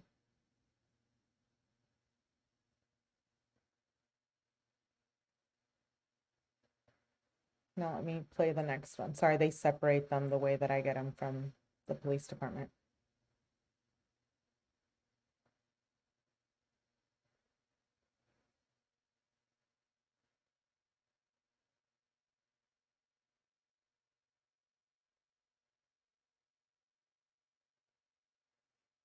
She says, LOL, I got feet.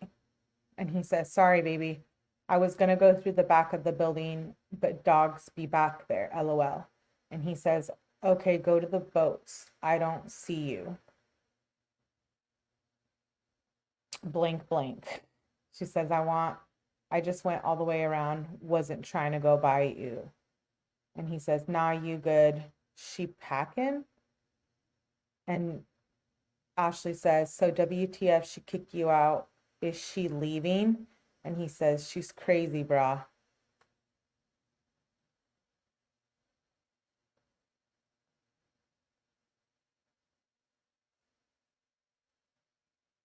Okay, now I'm going to play the next one.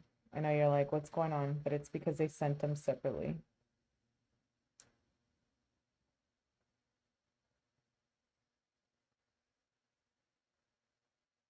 So he said, she's crazy.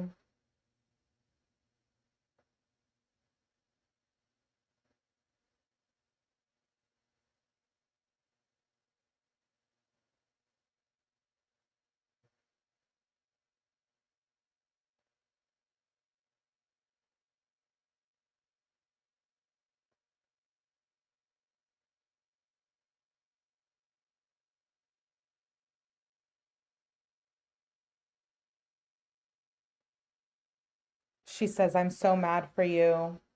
And he says, where are you at, baby? I know, you're like confused because of the detective. They want to see what times these were sent at. This is like detective investigative work. So that's why you're probably wondering, like, why does it keep scrolling back? But they want to make sure they catch all the times. And he says, where you at, baby? But that's Antonetta. Walking, almost there, I'm coming. You got me out here looking crazy. And then Antonetta says, I know I don't want her to see. Which way are you coming? And then Ashley says, where are you at? And she says, Antonetta, the luring person, says, I'm on foot. And Ashley replies with, oh, okay, LOL.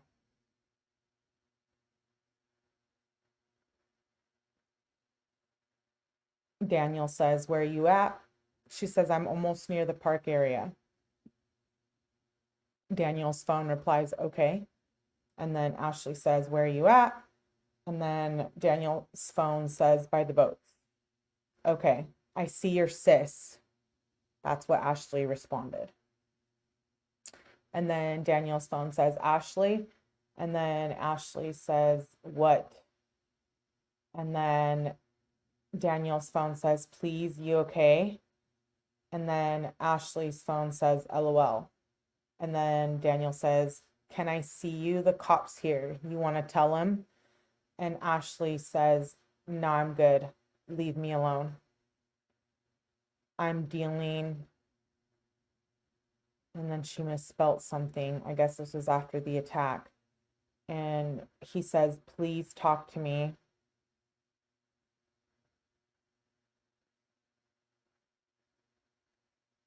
Ashley says, my face all ducked up and I can't breathe. But she meant effed up. And Daniel says, texting me, talk to me. Can I get you, please? Ashley says, why it was a whole setup. And then Daniel says, can you pick up for me? I don't want to call you and seem like I'm harassing you. Please pick up. And Ashley says, I don't really want to talk right now. And he says, Ashley, can I see you, please? And she says, I can't breathe and my heart is skipping a beat. I'm foot to urgent care. But she meant I'm going to urgent care. I don't want to talk. I think she meant I don't want to talk. Bye.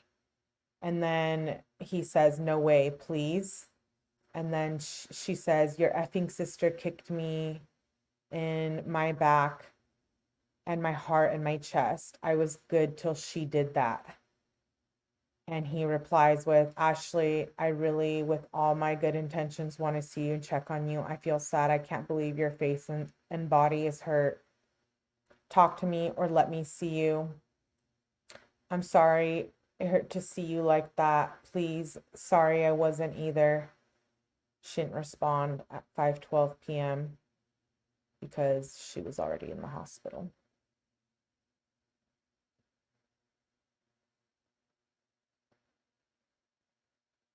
How do you guys feel about that? Like, is reviewing those text messages not brutal? Am I the only one feeling like some type of way right now? Like reading those text messages. JB says, do you know if this was a plea deal? It didn't result in trial. They accepted the plea deal. They're both not out till 2042, which is unfortunate. Mike says, I'm speechless. Right? To see these texts. Okay. So those were texts after the altercation and right before it, right? I know I had like audio issues earlier, so I apologize. But I have videos of her after the fight and then leaving. So I have videos of Ashley getting to her apartment after the fight and then leaving her apartment to go to the hospital. And I didn't want to show them, but I feel like it's necessary that we play them. I don't want her name to be like forgotten. I think this is like a case that definitely needs to be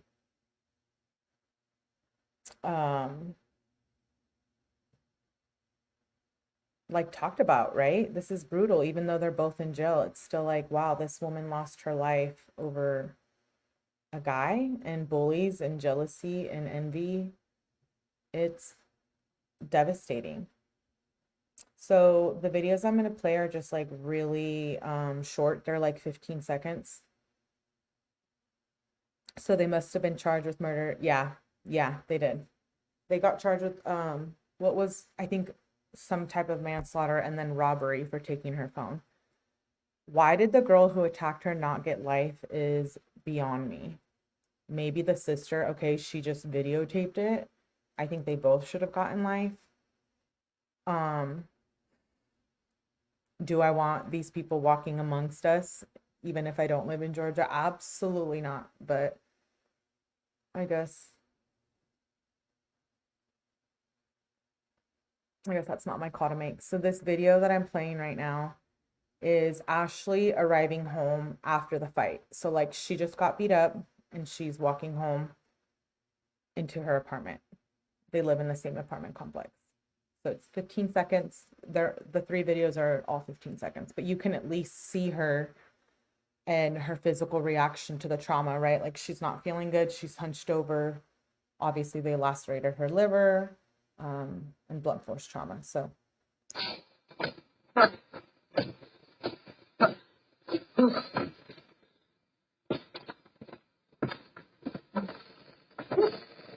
Hello? Do you guys see that and hear that? Like, do you hear her voice? And let's watch that again. This is right after the fight. So the other girls walked up to their apartment and then she's walking up to her apartment after she just got beat up and basically unalived.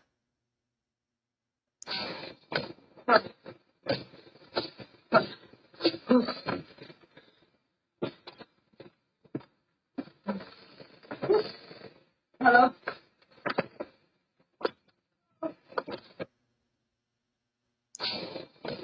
Yeah, you're right, Stella. You do hear her having problems breathing. Okay, so the next one is her being home for a couple of minutes, and then she probably realized she didn't feel good and she needs to go to the hospital. So this is her walking out. It's the same amount of time, 15 seconds, her walking out to go to the hospital. I know. I'm sorry that you guys are seeing this with me. It's brutal. Okay, so this is a video of her going to the hospital.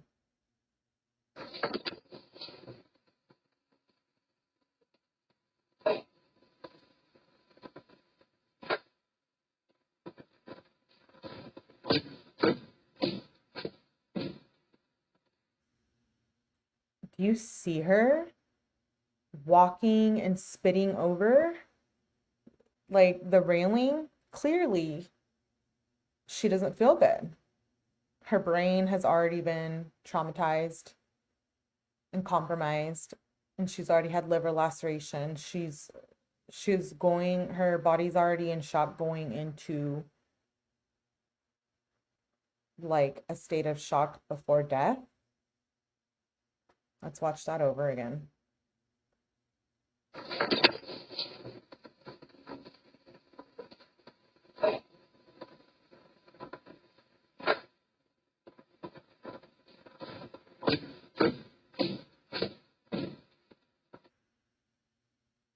How terrifying is that?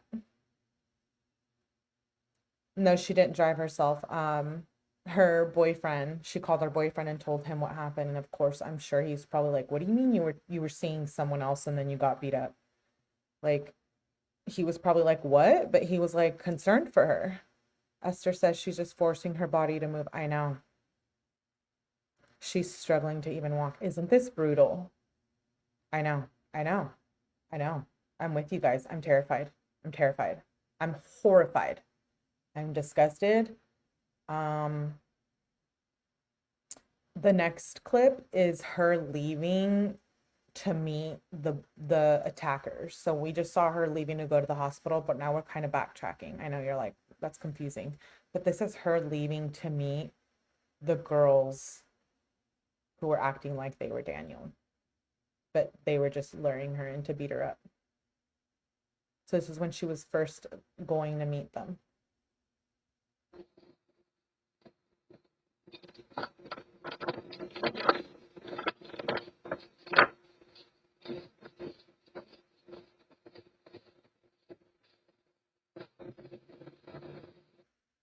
And the point of this was to show, you see how she's walking and leaving and she's like normal in this video, and then in the other one we saw her and she looked drunk, like she was like stumbling down the stairs when she was going to the hospital. It's they want the proof that she wasn't mentally there anymore.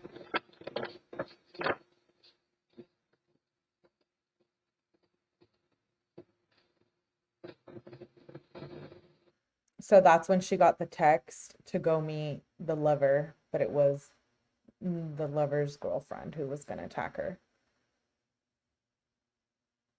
And then this next clip, I think that's all I have. I have one of her boyfriend, but in the leasing office, but I don't think we need to show that. I'm not trying to show.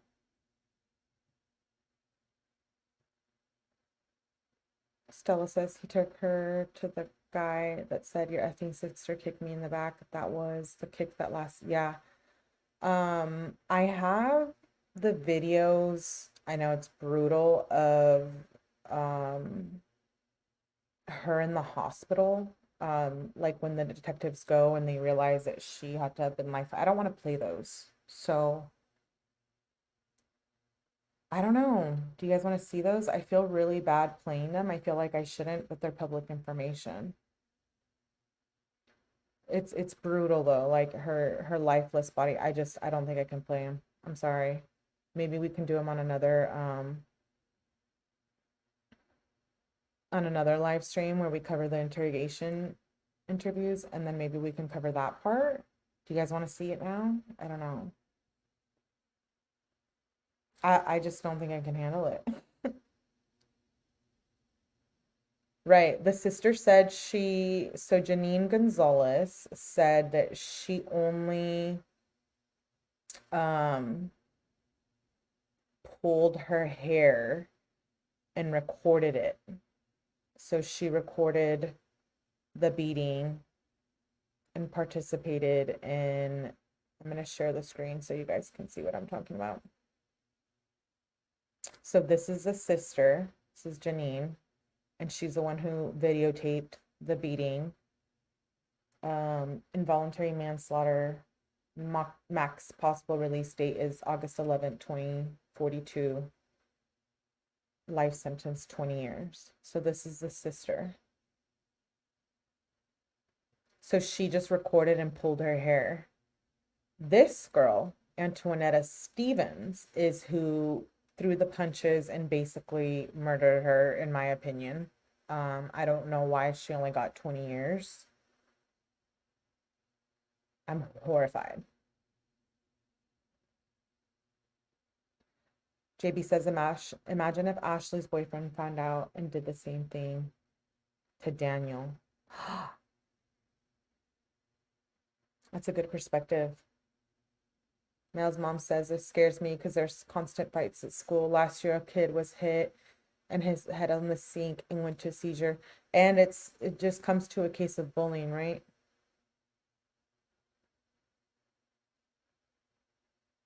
Thanks for being here, Gracie.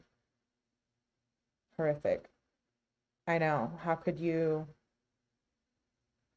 A crime term member says they're both responsible. They're DP candidates.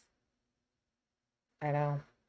Imagine breaking your nails from punching someone. Like, this is a type of people that you meet online as well. Like, just remember that people are evil. And are capable of anything. I say this in many true crime chats. I'm always like, people are capable of anything. Look how beautiful Ashley is. Like, I can understand the envy and the jealousy and the hate. It's another conversation I think we can save for Melanie After Dark. You guys know we get a little spicy over there. I just want to keep it about Ashley. I wanted to talk about her case. I think it's important. And like I said, we had tech issues today, StreamYard issues, but I have the interrogation videos, so I want to do them separately. I want to do the interrogation video with her because we only saw like bits and pieces on the video that we watched together from Law and Crime, which I will link below. And then I have the interrogation for her. And they're both like an hour or so long. So I know we've already been here for some time. You guys hung out through the video, the autopsy, tech issues, audio calls. So then tomorrow we can maybe review the interrogation calls. And then the next day we'll review, I have the video of the boyfriend finding out, like the full video, and that's heartbreaking. Well, the lover boyfriend, Daniel. And I also have the interview with Ashley's fiance boyfriend, Julian. So I also have the footage from the detectives going to and identifying the patient in the hospital, which like I said earlier, I'm a little lenient to play that. I just feel like it's a little disrespectful. She's deceased. I don't want to show her in like that state where she's hooked up to machines and life support, but I really feel like we need to talk about it. I don't know. I really feel like I was brought to this case for a reason and I want to keep speaking about it. So maybe we'll cover those in the next few days. So stay tuned. We're going to do individual interrogations. We'll do the boyfriend and the two criminals. And we went through parts of the autopsy, but I might do another live with the full autopsy. We'll see. It's a lot of science, medical terms. Stella says, I enjoyed it, Millie. Thank you. Yes, I'm glad. Sweet and Salty just got here, but I'll definitely catch the replay and want to see. Oh, if you guys watched, okay, the video we watched from Law and Crime and the interrogation videos, it was like angering and disgusting. But if you watch the full thing, it's like, it's outrageous. It's outrageous. There's only bits and pieces online. So even if you go and try to find it on YouTube, I don't know that the full thing from the police department is actually on YouTube because I had to go through and pay for them. So I'm going to play those. So stay tuned. We'll be doing a live on this case for the next 3 days and covering it and continue to keep Ashley.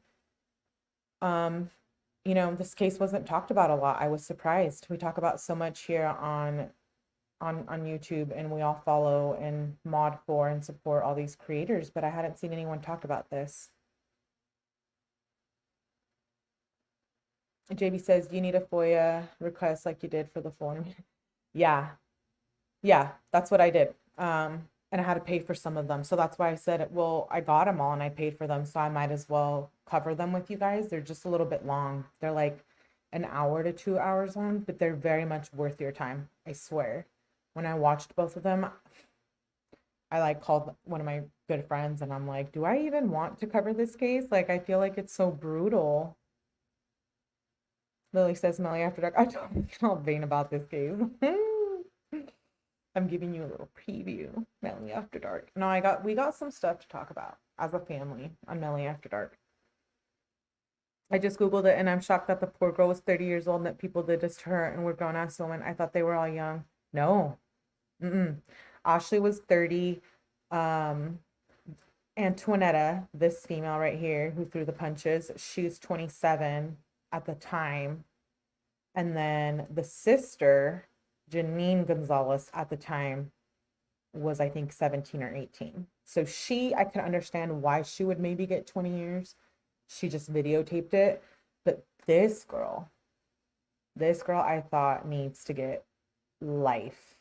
You punched her and gave her brain trauma. How are you going to get out in 20 years and not do the same thing is beyond me. Beyond me. I don't think it's right. I know, right? She's so pretty. I love to look at this picture of her. I'm just like, really? Like, look at how pretty she is. I'm not one to be insecure or jealous. So I feel like, I mean, how sad. And she had a little boy at home. She had a little boy at home. And then she had a baby too with the guy that cheated on her, that's involved in this case. So like we heard in the video, it's like kids were left without their moms due to this. Like, is that worth it? Is it worth being in prison for 20 years? If you know anything about the prison system or the jail system, that might be another live that we can talk about. And talk about those things from personal experience.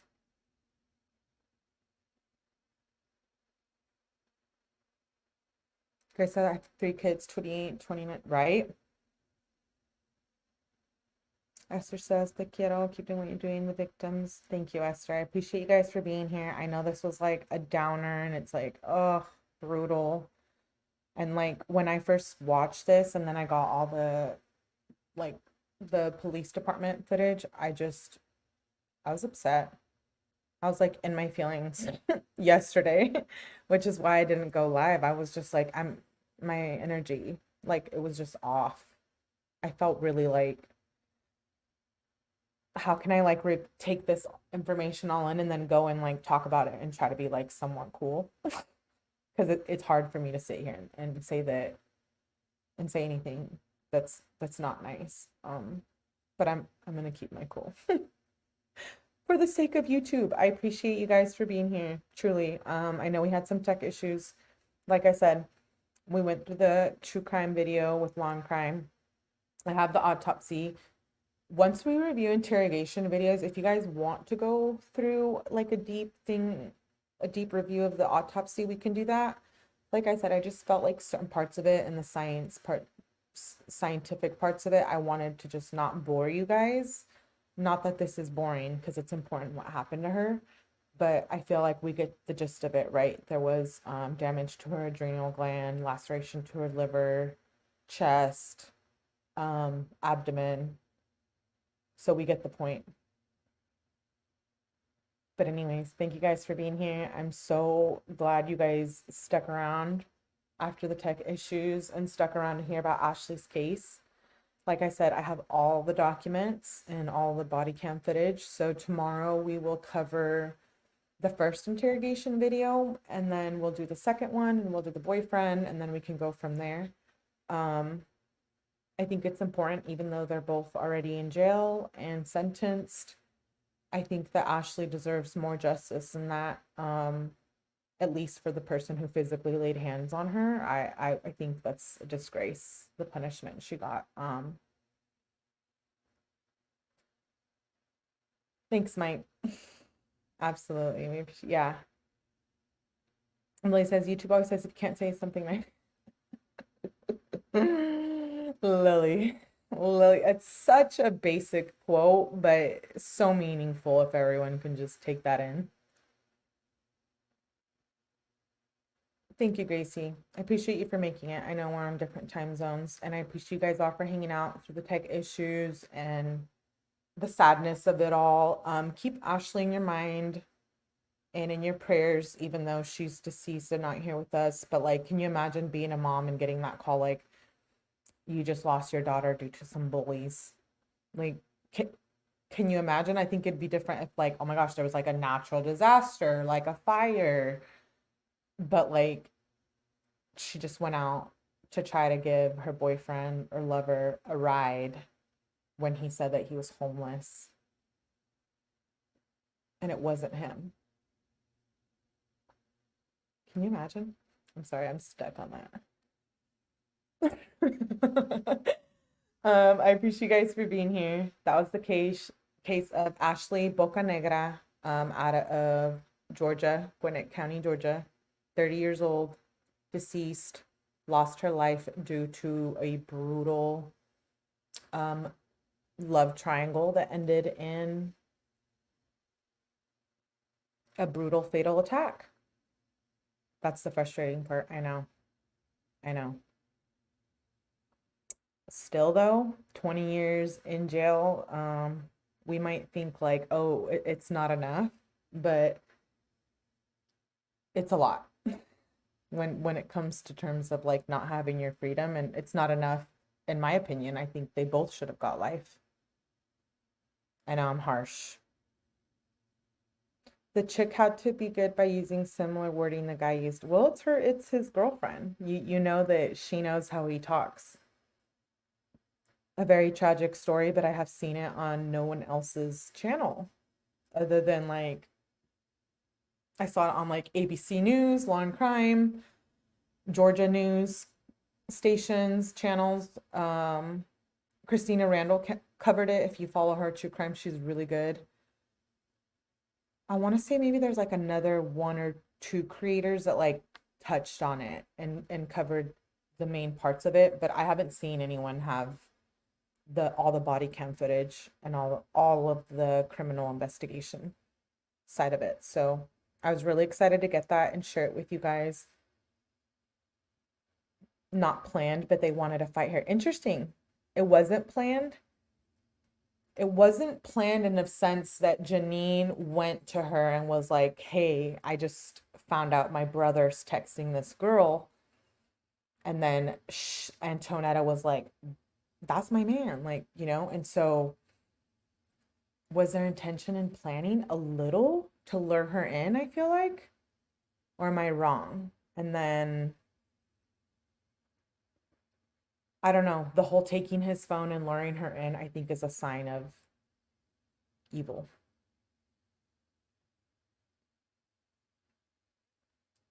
Me too. I really like her. Well, thank you guys for hanging out. I hope you guys enjoyed it. I know we had some tech issues, but I hope you were still able to enjoy the content and like the case of Ashley. And now you guys know about it and we can talk about it and remember that, you know, she lost her life due to bullying, basically. I have a nephew who lives in Gwinnett County and I've not heard anything. Yeah, no, I was shocked to see that not a lot of people covered it, especially in a case where two people were being quote unquote tried or convicted at the same time. Like, we've been covering Karen Reed, we've been covering Madeline Soto, we've been covering Roger's case, we've been doing trials like Ashley Benfield, and like, when have we seen one where two people are being convicted at the same time, right? It's just a little different, but obviously it didn't get there because they pled out. But I still think it was a very interesting case that should have got more attention. And this was back in 2022 and they got convicted, I believe it was in April of this year. Yeah, it took some time, probably for the investigation purposes, and again, they probably tried to get out of a lot, so, or like a murder charge. Life Artist says, are we convenient for Melly After Dark? Yeah. It's like 6 p.m. here in my time, so like 2 hours. Give me like an hour or two. I'll schedule it an hour beforehand, so you know when I'm coming on. We'll do a Melly After Dark. We gotta talk friendships, weekend, relationships. We're gonna talk all the spicy things on the Melly After Live. But I gotta go mod for someone that I mod for right now. So we're gonna end this live. R.I.P. Ashley, beautiful soul, rest in peace. I'm saddened and heartbroken by this case. I'll be in my feels, but we can talk about it on Melly After Dark. I appreciate you guys for being here, and stay tuned for this case. Like I said, I'll be doing an interrogation video tomorrow, Tuesday and Wednesday, with the 2 defendants and the boyfriend, Daniel. So please tune in, come back. If you stuck around to watch this whole thing with the tech issues, then you're a real one, and come back for the interrogation interviews. I think y'all would really be interested in seeing the behavior and all of that. So yeah, I'll see you guys later on Melly After Dark. See you in a few hours. I appreciate you guys for being here, and I will see you soon.